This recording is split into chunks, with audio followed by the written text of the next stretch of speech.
Hello friends, good morning and welcome back to my channel Shrabanti's creation. তোমরা সবাই কেমন আছো? আশা করি সবাই অনেক ভালো আছো। তো এখন ঘড়িতে সময় সকাল বাজে 9টা, আর এখন আমি উঠে ফ্রেশ হয়ে গেছি। আর এখন আমি যাচ্ছি একটু রক্ত দিতে। আমার রক্ত দিতে যাচ্ছি বলতে হচ্ছে যে কদিন ধরে আর কি রাত্রিবেলাতে বারবার করে বাথরুম পায় আর জল তেষ্টা পাচ্ছে, ঠিক আছে? তো ওই জন্য বাবা এখন মা টেনশানে পড়ে গেছে, আমার এরকম হচ্ছে কেন, তাহলে কি আমার সুগার টুগার আসলো নাকি, সেইটা টেস্ট করার জন্য বাবা আমাকে বারবার করে করে বলছে যে তুই আগে রক্তটা গিয়ে দিয়ে আসবি। আমি কোনো কথা শুনতে চাই না, মানে সে ভোরবেলা উঠে ডেকেছে, সকালবেলা ডাকছে, ফোন করছে দোকানে গিয়ে ওখান থেকে বারবার করে যে তুই আগে রক্তটা টেস্ট করা। কারণ এই জন্য আর কি টেনশান করছে যে বাই চান্স কি সুগার টুগার চলে এলো, কারণ এখন তো সুগারের কোনো বয়স লাগে না। আর আমার যেহেতু মানে আমার এই বাড়ি মানে বাবার এদিকে, মার ওখানে, আমার মার মানে দুদিকেই আর কি সুগার, তো যার জন্য আমার আসা সম্ভব মানে অসম্ভব কিছু নয়, ঠিক আছে? তো ওই জন্য তাই এখন সেখানে যাব। আর মাম্মামের তো ভীষণ মন খারাপ, মাম্মাম খুব মানে ও মানে মায়ের কোথাও এসব শুনলেই বা তিয়ানের ওইগুলো সহ্য করতে পারে না, কান্নাকাটি জুড়ে দেয়, ঠিক আছে? তো চলো, কিছু করার নেই, তাহলে দিয়ে আসি, বাকি কথা এসে তারপর বলবো। চলো। এই যে দেখো এখন বাড়ি থেকে বেরিয়ে পড়ছে, আর বাড়ির একদম সামনে মানে এই গলি আর ওই গলি ডায়াগনস্টিক সেন্টারটা। তো মাম্মাম তো সকাল থেকে উঠেই কাঁদছে, যেই শুনেছে আমি রক্ত দেব। ওর মানে মাম্মাম তিয়ান রক্ত দিতে পারবে না, দেখো চোখ মুখ দেখো, মা চোখ মোছাচ্ছে, মানে খুব মন খারাপ, ভ্যাঁ ভ্যাঁ করে কাঁদছে, আমাকে যেতে দেবে না। আমি বলছি কিচ্ছু হবে না বাবা, একটু রক্ত নিয়ে ছেড়ে দেবে, হবে না। ওর রাগ হয়ে গেছে, আমার সাথে কথা বলছে না। তো নাইটি পরেই আমরা চলে যাচ্ছি, কারণ একদম সামনেই। আর দেখো মা এখানে ওকে বুঝিয়ে যাচ্ছে, ভুলিয়ে যাচ্ছে, আর আমি এখানে ভেতরে ঢুকে পড়েছি। এবার তাহলে রক্তটা চলো দিয়ে নিই, তারপর বেরিয়ে তোমাদের সাথে কথা বলছি। আর এই যে রক্ত দিয়ে বেরিয়ে পড়েছি। এই যে এটা হচ্ছে আমাদের গলির একদম উল্টো দিকের গলিটাতেই। তো মাম্মামের খুব মন খারাপ, এখন ওনাকে লিচি ড্রিঙ্ক কিনে দিতে হবে। তো ফ্রেন্ডস, ঘড়িতে এখন সময় হচ্ছে সকাল বাজে 9:45, আমি রক্ত দিয়ে চলে এসেছি। এই দেখো, দেখতে পাচ্ছ এখানে আটকে দিয়েছে এটা। আর জোর আজকে ব্যথা লেগেছে। নর্মালি আগে তো আমি ইঞ্জেকশানে মানে প্রচণ্ড ভয় পেতাম, ইঞ্জেকশান যে রাস্তায় আমি অন্য রাস্তায়, কিন্তু মাম্মাম হতে গিয়ে এত ইঞ্জেকশান খেয়েছি, তারপর থেকে ইঞ্জেকশানের ভয় চলে গেছে। কিন্তু আজকে যে দিল তার হাতটা হয়তো সেভাবে একটু পাকাপোক্ত নয়, ওই জন্য মানে ব্যথাই লেগেছে। তো আমি তো কিছু খেয়ে যাইনি, তো এখন মা এসেই মেথির জলটা খেয়ে নিলাম আগে। আর এখন দেখো খাচ্ছি হচ্ছে আমি চা আর বিস্কিট। এই যে গরম গরম চা বিস্কিট নিয়ে নিয়েছি, ঠিক আছে? আর মাম্মাম হচ্ছে লিচি ড্রিঙ্ক বায়না করলো, ও লিচি ড্রিঙ্ক খাবে। আমি রক্ত দিলাম, ওর কষ্ট হয়েছে, তাই ওকে নাকি আমায় টিপস দিতে হবে, লিচি ড্রিঙ্ক খাওয়াতে হবে। তাহলে বোঝো অবস্থাটা, কাণ্ড কি। তো ওকে ও লিচি ড্রিঙ্ক খেলো একটুখানি। আর এখন এসে প্রেশার কুকারে ভাত বসিয়ে দিয়েছে মা, আলু সেদ্ধ ডিম সেদ্ধ দিয়ে, ওটা মাম্মাম আর আমি খেয়ে নেবো। মা বললো কালকে যেহেতু কড়াইশুটির কচুরি রাত্রিবেলা খেয়েছি, ভাত ফাত খাইনি, মা বললো সকালে আর লুচি পরোটা বা রুটি এসব খাস না, নাহলে ময়দা মাখা টাকা সবই ছিল, পুর ফুর সব রয়েছে। মা বললো এখন গরম ভাত খা, পরে খাস ওটা, তাই ঠিক আছে? আর মা এখন কি করছে চলো তোমাদের দেখাই। মার কাজ সকালবেলা রন্ধন, সবাইকে দেখাশোনা, ভালো রাখা, এই তো আমার ডিউটি। তো এই দেখো সকালবেলায় এখন বসেছে বাঁধাকপি নিয়ে, বাঁধাকপি কোচাচ্ছে, বাঁধাকপি দিয়ে চিংড়ি মাছ দিয়ে করবে। আর হচ্ছে এখানে কচু শাক কালকে বাবা এনেছে, এটা সেদ্ধ করে রেখে দিল কচু শাকটা, কারণ এটা আজকে করবে না। আর ওই যে প্রেসারে দেখতে পাচ্ছ ভাত বসানো আমাদের জলখাবার। আর কি হবে মা? বাঁধাকপি হবে, আর বাঁধাকপি হবে, আর হচ্ছে আর মাছের ঝোল হবে। আর মাছের ঝোল হবে। আর মাছ ভীষণ বাবা, আর মাছ তো পুরো সলিড মাছ, একদম মাংসের মতো করে করবে। পেঁয়াজ আদা রসুন দিয়ে এটা হবে, আর এটা চিংড়ি মাছ দিয়ে বাঁধাকপি হবে, আর নিম বেগুন ভাজা করব, আর ডাল, তোমার মুসুর ডাল করব, আর ওই বাঁধাকপির বড়া হয়, জানো তো বন্ধুরা? বাঁধাকপির বড়া ওটা যখন করবে তখন দেখাবো। বেসন পেঁয়াজ এসব দিয়ে বাঁধাকপিটা সেদ্ধ করে ফেলে, পেঁয়াজটা বেসন টেসন কাঁচা লঙ্কা কুচি দিয়ে ডালের সাথে। বাবা অনেক হেভি হেভি আইটেম আজকে, হেভি আইটেম, আমার সব পছন্দের আইটেম আজকে।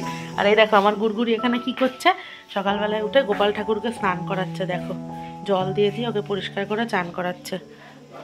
গোপাল ঠাকুরকে নিয়ে রোজ করে। আর আমার চা এবার এদিকে ঠান্ডা হয়ে যাবে, আমি আলাদা করে চিনিটা অ্যাড করেছি, যেহেতু মা চিনি ছাড়া চা খায়। ঠাকুরকে তাই ডাকছি যেন কিছু রিপোর্টে এখন এই মুহূর্তে যেন সুগার টুগার না আসে। যেন আমার সুগার টুগার না আসে, কারণ বয়সটা ভীষণই অল্প এখন আমার। আর সত্যি কথা বলতে মিষ্টির প্রতি আমার কোনো ভালো লাগা নেই, আমি মিষ্টি না খেলেও আমার কোনো ব্যাপার না, কিন্তু চায়ের চিনি আর কফিতে চিনি এই দুটো আমি কিছুতেই বাদ দিতে পারবো না। হ্যাঁ, তো যার জন্য এবার আসলে তখন আমাকে তো কিছু করার নেই, খুব কষ্ট হবে। আর মেন কথা আমি অসম্ভব আমার মাথায় টেনশন আর চিন্তা। আর হয়তো তোমরা যারা আমার ব্লগ দেখো তারা অনেকেই ভাবো যে অনেক কিছুই তোমাদের প্রশ্ন মনে আসে, যাই হোক, তো বিভিন্ন রকম চাপের মধ্যে আর মানসিক টেনশনের মধ্যে দিয়ে না আমি যাচ্ছি। এবার সুগারের জন্যই যেটা হয়, অনেক সময় নানা রকম দুশ্চিন্তার কারণে অনেক কিছু হয়, যেমন মাথার যন্ত্রণা, থেকে থেকে মাথার যন্ত্রণা। মা এখানে এসে এসে প্রতিদিন সকালে গ্যাসের ওষুধ খাইয়ে করিয়ে যেভাবে প্যাম্পার করে আমায় রাখে না, যার জন্য আমার এখন এই কদিনে আর কোনো মাথার যন্ত্রণা, দেখেছো তো ব্লগে আমি একদিনও বলছি আমার মাথার যন্ত্রণা হচ্ছে, সত্যিই আমার হচ্ছে না, না হলে আমি কেন মিথ্যে কথা বলবো বলো। ওই জন্য হচ্ছে কথা, আমি ওইটাই আর কি একটু টেনশন করছি কি আসবে রিপোর্টটা, আজকে বিকালেই দেবে, আর আসলে তোমাদের নিশ্চয়ই দেখাবো। তাহলে চলো আপাতত চাটা খেয়ে নিই, বক বক করতে করতে চাটা ঠান্ডা হয়ে যাচ্ছে, আর মাম্মামটাকে একটু পড়তে বসাই, না হলে ও গোপাল ঠাকুরের স্নান করিয়েই যাবে আর পড়াশোনা হবে না, পরে আবার কথা বলছি, ঠিক আছে চলো। তো সকালবেলা আমাদের হয়ে গেছে ব্রেকফাস্ট করা, মাম্মাম পড়াশুনো করছে এখন, ওই যে ওকেও খাইয়ে দিয়েছি। আর মা রান্না এখানে কতদূর হয়েছে দেখো, এখানে আর মাছের ঝোল করেছে, ঠিক আছে, পেঁয়াজ আদা রসুন ঘি গরম মশলা দিয়ে, ঠিক আছে, পুরো মাংসের মতো গন্ধ বেরোচ্ছে একদম। আর এখানে ডাল হয়ে গেছে, পাতলা করে মুসুরির ডাল করেছে, আর এটা কালকের আলুর দমটা রয়েছে, সবটা ওঠেনি রয়েছে। আর এখানে এখন কি রান্না করছে মা দেখবে, এই দেখো, এই যে বাঁধাকপি সেদ্ধ করে রেখেছে, চিংড়ি মাছ দিয়ে করবে। আর এটা হচ্ছে এখন বাঁধাকপির পকোড়া ভাজছে, বাঁধাকপির পকোড়ায় দেখো বেসন, পেঁয়াজ, বাঁধাকপি সেদ্ধ, তারপর নুন, মিষ্টি, লঙ্কা কুচি সব কিছু দিয়ে, হলুদ সব দিয়ে এটা ভাজবে। আমাকে এটা দেবা গরম গরম, হ্যাঁ, তো এটা মা করবে। তাহলে চলো হয়ে যাক রান্নাগুলো, তারপর আবার দেখাচ্ছি তোমাদের। আর এখানে আর মাছের মাথাটা ছিল, এই মাথাটাও মা বলছে বাঁধাকপির মধ্যে দিয়ে দেবে, ভালোই লাগবে খেতে, ঠিক আছে, হ্যাঁ চলো তাহলে। লাস্ট এই রান্নাটা বাকি ছিল, এই যে চিংড়ি মাছ দিয়ে বাঁধাকপি, এটাও হয়ে গেছে। আর এখানে এই যে বাঁধাকপির বড়া ভাজা, এটাও কমপ্লিট হয়ে গেছে। আর বাদ বাকি রান্না তো দেখিয়ে দিয়েছি। আর এখন লাস্ট গ্যাসে রয়েছে মার রান্না, সেটা হচ্ছে নিম বেগুন ভাজা। বেগুন ভাজা হয়ে গেছে, আর এখানে এখন নিম পাতাটা ভাজা চলছে, ঠিক আছে। আমি খাবো না, তোমাকে খেতে হবে, তোমার পেটুর মধ্যে কি হয়েছে কৃমি, সেই জন্য মাম্মামের জন্য ভাজা হচ্ছে, ঠিক আছে। আর মাম্মামের পড়া প্রায় শেষ, এখন এই লেখাগুলো আছে, এগুলো একটু খেলার ছড়াছলে এখন লিখিয়ে দেবো, অনেকক্ষণ পড়তে বসেছে, ঠিক আছে। চলো এবার গরম জলটাও দেবো, মাম্মামকে স্নান টান করাবো, তাহলে চলো সাথে থাকো।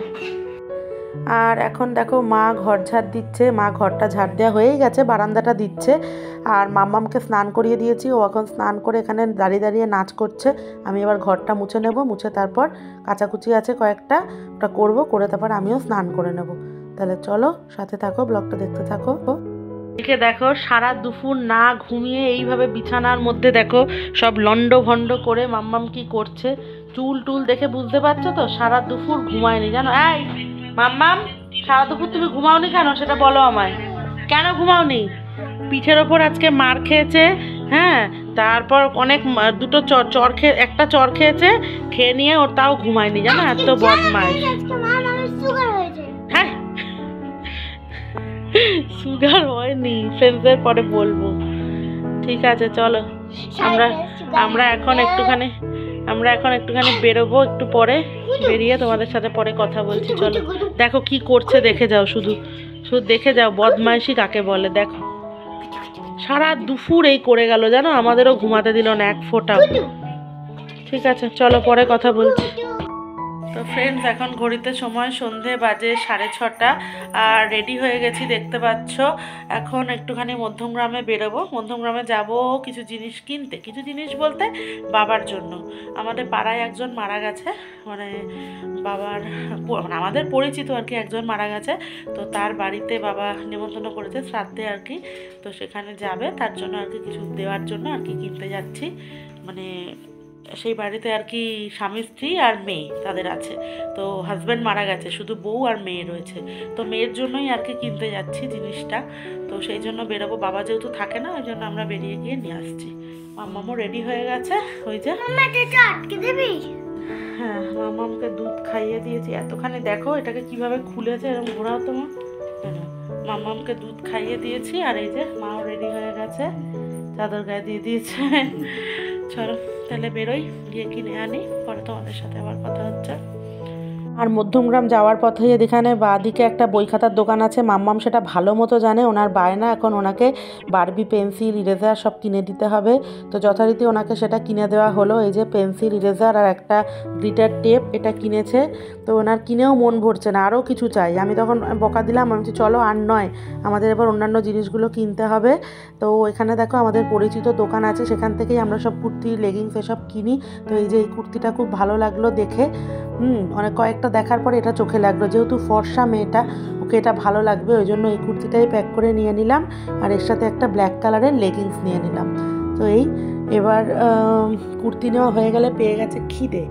তো আমাদের মধ্যমগ্রামে চলার পথে বলে একটা মানে দোকান আছে, সেখান থেকে আমরা এক চিকেন চাউমিন নিয়ে নিয়েছি। দেখো বসে বসে খাচ্ছি, দারুণ করেছিল, অসাধারণ খেতে ছিল চাউমিনটা। বহুদিন বাদে খেলাম এই দোকানের চাউমিন, দাঁড়িয়ে দাঁড়িয়ে খাচ্ছি। বিয়ের আগে মানে এই দোকানের চাউমিন বাধা ধরা ছিল আমার এত ভালো লাগতো খেতে, তো অনেকদিন বাদে খেলাম। আর তারপর ফেরার পথে তোমরা জানো এটা দাদার ফুচকা ছাড়া অন্য কোনো জায়গাকার ফুচকা আমরা নিই না, তো বাবার জন্য এখানে চাটনি ফুচকা নিচ্ছি। দাঁড়িয়ে আছি, তো দাদা হাসছে, কারণ দাদাকে যখনই যাই এরকম ব্লগে দেখাই, তো দাদা ওই জন্য হাসছে। তো ফুচকাটা নিয়ে এরপর বাড়ির দিকে যাব, আর টোটো করেই যাব। আর আজকে মামামের কান ঢাকাটা আনতে ভুলে গেছি, তো মা ওই জন্য টোটোতে উঠে দেখো ওকে চাদর মুড়ি দিয়ে একদম জড়িয়ে নিয়ে বসেছে। আর গুড়গুড়ি তো তিয়ানের পাশে ছাড়া বসবে না, তো দুজন একেবারে আনন্দ করতে করতে আমরা এখন বাড়ির দিকে যাচ্ছি। বাড়ি গিয়ে তারপর একটু কাকিমুনির বাড়ি গিয়ে একটু গল্প সল্প হবে। তাহলে চলো দেখতে থাকো ব্লগটা, সাথে থাকো। এখন বাজে হচ্ছে রাত 10টা, কাকিমুনির বাড়ি থেকে জাস্ট বাড়িতে ঢুকলাম, ঢুকে এখন মাম্মামকে খাওয়াবো, তারপর আমরা খাবো। আর আজকে বাইরে বেরিয়ে তো তোমাদের দোকানে গিয়ে দেখালামই যে ওই কুর্তিটাই নিয়েছি, আর একটা ব্ল্যাক কালারের লেগিংস নিয়েছি, ঠিক আছে। আর বাবার জন্য ফুচকা নিয়ে আসছিলাম। আর তোমরা তো জানোই আমরা কি খেয়েছি, সবই ব্লগে দেখিয়েছি, তোমাদের সাথে শেয়ার করেছি। এই এখন খিদেটা একটু কমই আছে, মারও তাই খিদেটা একটু কমই আছে। এখন মাম্মামকে আগে খাওয়াই, পরে অল্প করে একটুখানি কিছু খেয়ে নেবো, নাও খেতে পারি, শুয়েও পড়তে পারি, কোনো ঠিক নেই। তো এই, আর চলো মাম্মামকে তাহলে চটপট করে খাইয়ে নিই। এতক্ষণ সময়টা কী করে কেটে গেল হাসাহাসি করতে করতে, মানে আমরা একসাথে থাকলে যে কী পরিমাণ হাসাহাসি হয় তার কোনো ঠিক নেই, করতে করতে আর সময়টা কী করে কেটে যায়। চলো তাহলে মামাকে খাইয়ে টাইয়ে পরে তারপর তোমাদের সাথে কথা বলছি আবার। তো আজকে দেখো তিয়ান খাইয়ে দিচ্ছে মাম্মামকে, আমি বসে বসে রিলস বানাচ্ছিলাম একটু, আর এখানে তিয়ান এখন মাম্মামকে খাইয়ে দিচ্ছে, বাবাও খেতে বসে গেছে, আর এই যে আমিও খাচ্ছি। মা বললো তুই খেয়ে নে, আমি পরে খাচ্ছি, তাই তিয়ান খাইয়ে দিচ্ছে দেখো। আর ওনার বায়না হচ্ছে আমার কাছে খাবে না, ও তিয়ানের কাছেই খাবে, ঠিক আছে। তো ওই জন্য তিয়ানের কাছেই খাক, আমি তাহলে খেয়ে নিই, মা তারপরে খাবে। চলো সাথে থাকো। ফ্রেন্ডস, ঘড়িতে এখন সময় রাত 11টা 15 বাজে, আর আমার চুটকি সারা মানে দুপুর না ঘুমিয়েও কি এনার্জি, এখনও জেগে রয়েছে। তাহলে বোঝো ওর অবস্থাটা, মানে এখনও ওর কোনো ঘুমের লক্ষণ নেই। এবার ওকে ঘুম পাড়াবো, কারণ আমি আর মাও সারা দুপুর ঘুমাতে পারিনি। এর জন্য কি বদমাইশি করেছে তোমরা তো তোমাদের দেখিয়েছি একটু, কি বদমাইশি করছিল। এবার ওকে ঘুম পাড়িয়ে দেবো, দিয়ে এবার আমরাও শুয়ে পড়বো, ঠিক আছে। চলো আজকে ব্লগটা তাহলে এই পর্যন্তই। ব্লগটা ভালো লাগলে একটু লাইক করে দিও প্লিজ, তোমাদের রোজই বলি, কিন্তু তোমরা অনেকে প্রচুর মানুষ আমার ব্লগ দেখছো, কিন্তু তোমরা কেউই লাইক করছো না, কমেন্ট তো দূরের কথা, জানি না কেন। যাই হোক, তবু তোমাদের কাছে রিকোয়েস্ট করব, যদি ভালো লাগে তাহলে একটু লাইক করে দিও, কমেন্ট করে দিও। আর চলো তাহলে আজকের মতো টাটা, কালকে আবার নতুন ব্লগ নিয়ে তোমাদের সামনে হাজির হব। মাম্মাম তোমাদের ভালোবাসা জানিয়ে দিই, আর আমার মাও গুড নাইট বলে দিই, দাঁড়াও গুড নাইট বলে দাও মা। গুড নাইট, গুড নাইট মাম্মাম ভালোবাসা দিয়ে দাও। দুজনেই আসলে মশারির মধ্যে, তো ওই জন্য একটু এরম আসছে, এখন মশারি উঁচু করলে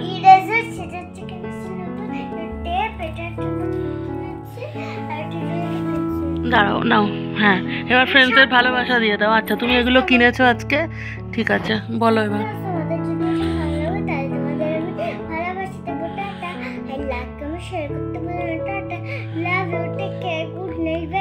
আর তুমি এবার সামনে থেকে বলে দাও গুড নাইট। ঠিক আছে চলো তাহলে আমরা এবার ঘুমিয়ে পড়ি, কালকে আবার তাহলে দেখা হবে। আজকের মতো টাটা।